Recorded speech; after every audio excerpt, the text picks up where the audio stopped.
চলো আজকে বালিশের মতো কেক বানাবো। ইরিয়ে নরম, এই যে দেখো মনে হইতেছে কাপড় চটকাইতেছি। তার জন্য একটা ডিম নিব। হ্যাঁ, আজকে আমি একটা ডিমের কেক বানাবো। এই যে তারপরে ডিমের সাদা অংশটাকে গুটানোটা করে এরকম ক্লাউডি ক্লাউডি করে নিব। তারপরে এখানে 1/3 কাপের মতো চিনি নিব, সবগুলো একটু একটু করে দিব। একবারে ঘুটে নিছিলাম, ওইটা দেখাই নাই। তারপরে আরেকটু দিলাম, দিয়ে আবার ঘুটুনুটু করতেছি। এখানে অনেক শক্ত হয়ে গেছে, এক হাতে করতে যাওয়ার কি কষ্ট হচ্ছিল, দেখো কেমন আঠা আঠা হয়ে গেছে।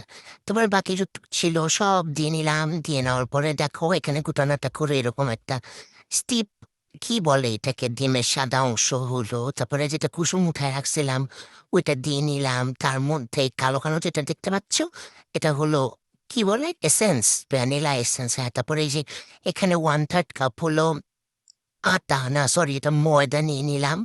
হাফ চামচের মতো, এটা কি কি বলে, কর্নফ্লাওয়ার।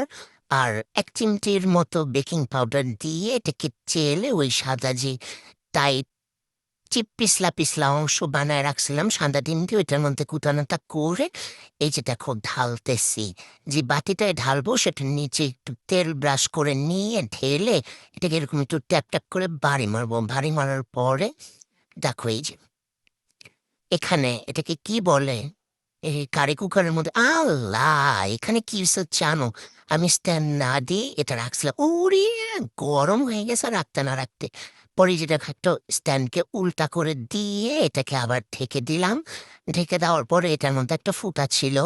হ্যাঁ, ফুটাটা রেখে আমি বন্ধ করে দিলাম যাতে একটু বাতাস না বেরোয়। এই সুন্দর করে হবা, সুন্দর করে হবে নাকি।